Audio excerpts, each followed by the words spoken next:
اگر کوئی مومن ہو تو اس مومن کو بدبخت نہیں کہا جائے گا.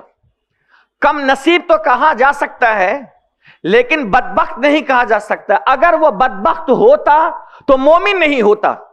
یہ اس کی خوش بختی ہے کہ اللہ تعالیٰ نے اسے ایمان سے سرفراز فرمایا ہے. اور جو مومن ہو وہ کبھی جو ہے وہ بدبخت نہیں ہو سکتا. کم نصیب ہو سکتا یا حصہ اس کے کم ہو سکتا ہے لیکن وہ بدبخت کبھی نہیں ہو سکتا. قرآن مقدس میں تقریباً بلکہ قرآن مقدس میں کل ملا کر 114 سورتیں ہیں. کتنی سورتیں ہیں؟ 114 سورتیں ہیں. اور 114 سورتوں میں سے 86 سورتیں جو ہے وہ ہے مکی. کیا ہے؟ مکی. اور اس کے علاوہ بقیہ جتنی سورتیں تقریباً 28 سورتیں بچ جاتی ہے وہ 28 سورتیں ہیں مدنی. مکی صورت عام زبانوں میں یہ سمجھ لے جو مکہ شریف میں نازل ہوئی وہ مکی ہے. الگ الگ توجیحات کی گئی ہے لیکن آسان تفسیر میں آپ کے سامنے رکھ رہا ہوں. جو مکہ شریف میں نازل ہوئی ہے وہ مکی ہے. بعض نے کہا ہجرت سے پہلے جو نازل ہوئی وہ مکی ہے. بعض نے کہا کہ حضور مدینے میں چلے گئے اور وہاں سے جب مکہ شریف میں آئے اور وہاں کوئی آیت نازل ہوئی وہ بھی مکی ہے. لیکن میں آسان لفظوں میں یہ کہہ رہا ہوں جو مکے میں نازل ہوئی جو آیت جو سورت وہ مکی کہلاتی ہے. جو مدینہ طیبہ میں جو سورت نازل ہوئی وہ مدنی کہلاتی ہے.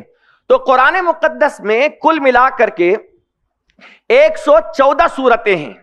114 سورتوں میں سے 86 سورتیں 86 سورتیں جو ہے وہ مکی ہے اور 28 سورتیں جو ہے وہ مدنی ہیں.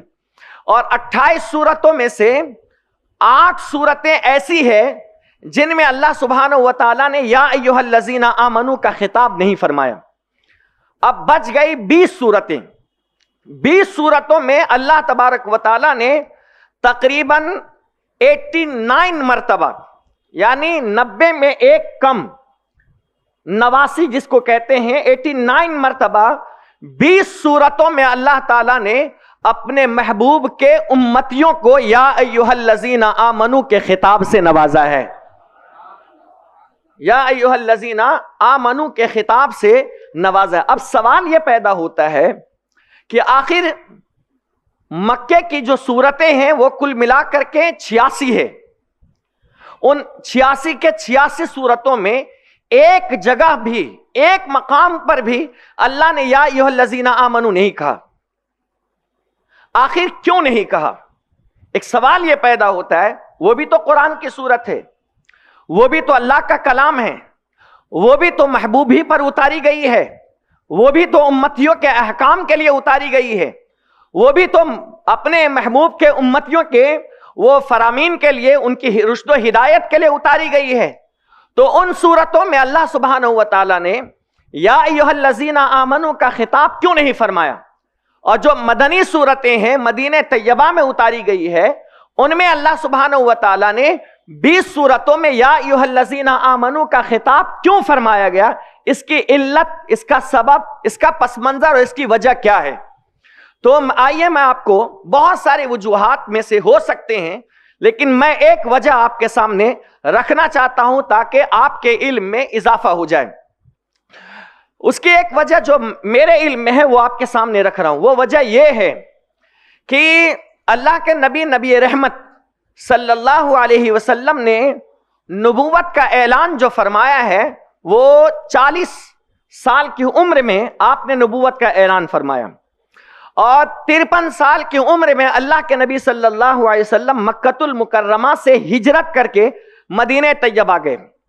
تو 13 سالہ زندگی جو مکۃ المکرمہ میں جو گزاری ہے وہ جتنے بھی صحابہ تھے وہ کل ملا کر کے اگر آپ جوڑتے ہیں تو وہ بہت زیادہ ہے. تو ان کی تعداد جو ہے وہ تقریباً 250 سے 350 تک ہے. اس سے زیادہ نہیں ہے. اس سے بھی اگر آپ بڑھا لے تو 300 ہوں گے لیکن اتنی تعداد نہیں ہے. ان 13 سالوں کے اندر مکۃ المکرمہ میں کیونکہ غزوہ بدر میں کل ملا کر میدان بدر میں جو شامل ہونے والے صحابہ تھے وہ کل ملا کر 313 تھے. پہلا بیعت عقبہ اس میں 12 صرف لوگ مدینے سے آئے تھے اور کچھ عورتیں آئی تھی جو مسلمان ہوئی تھی. اس کے بعد بیعت عقبہ ثانیہ جو ہوا ہے اس میں 72 مسلمان ہوئے تھے. تو 72 مرد اور کچھ عورتیں تھیں. تو کل ملا کر اگر آپ جوڑتے ہیں تو 100 سے زائد مرد اور عورتیں ملا کر تو ویسے ہی مدینہ طیبہ کے مسلمان تھے، صحابہ تھے. اور بقیہ جتنے بچ جاتے ہیں ان کی تعداد اگر آپ جوڑ لے تو 250 کے قریب ہوں گے، اور زیادہ جوڑ لے تو عورتیں ملا کر کے 300 کے قریب ہوں گے. اس سے زیادہ تعداد نہیں ہو سکتی ہے. تو وجہ یہ ہے کہ اللہ کے نبی علیہ السلام نے جو مکۃ المکرمہ میں جو زندگی گزاری تھی تو اس زمانے میں مکمل طور پر مسلمانوں کا اختیار نہیں تھا. مکۃ المکرمہ میں مسلمانوں کا مکمل طور پر قبضہ نہیں تھا.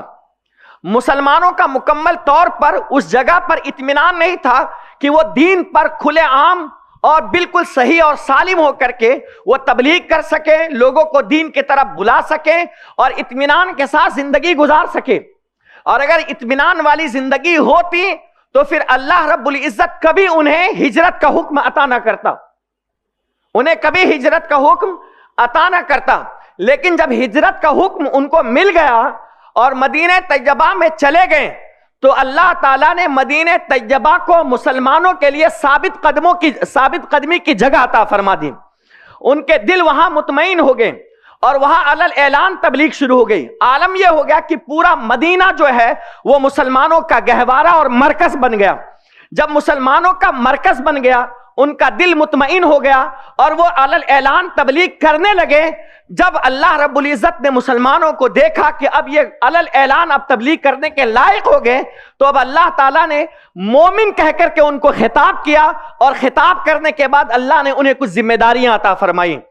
اور اللہ نے فرمایا یا ایھا الذین آمنو، اے ایمان والو، اے مومنو، اب ہم نے تمہیں جگہ عطا کر دی، اب ہم نے تمہیں رہنے کے لیے گھر عطا کر دیا، اب ہم نے تمہیں اطمینان عطا کر دیا، اب ہم نے تمہیں سکون کی جگہ عطا کر دی، ہم نے تمہارے درمیان عقد مواخات قائم کر دی، بھائی چارگی تمہیں دے دی، اور مہاجر کو انصار کا بھائی بنا دیا، انصار کو مہاجر کا بھائی بنا دیا، زمینیں آپس میں بٹوا دی اور سکون کی زندگی عطا کر دی. جب اب ہم نے تمہیں سب کچھ عطا کر دیا تو اب ہم تم پر کچھ حکم نافذ کرتے ہیں، اب ہم تمہارے لیے کچھ قوانین دیتے ہیں، اب ہم تم کو کچھ فرامین دیتے ہیں، اب ہم تم کو کچھ معاملات دیتے ہیں.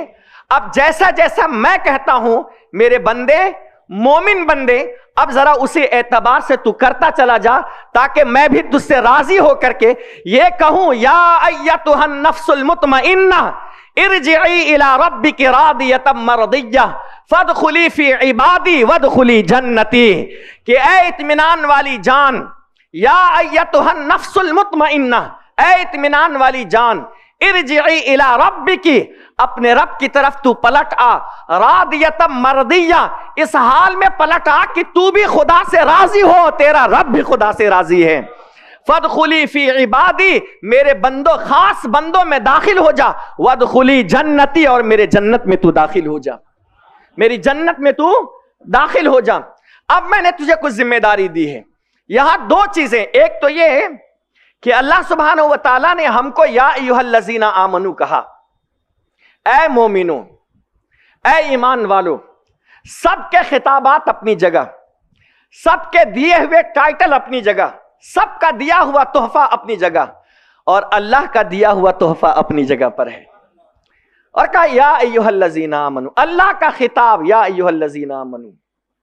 اللہ تم سے مخاطب ہے، اللہ تمہیں کچھ کہنا چاہتا ہے، اللہ تم سے باتیں کرنا چاہتا ہے، اللہ تم کو پیغام دینا چاہتا ہے. اور کہا ہے حضرت عبداللہ ابن عباس رضی اللہ تعالی عنہ نے، بہت پیاری بات انہوں نے کہی ہے.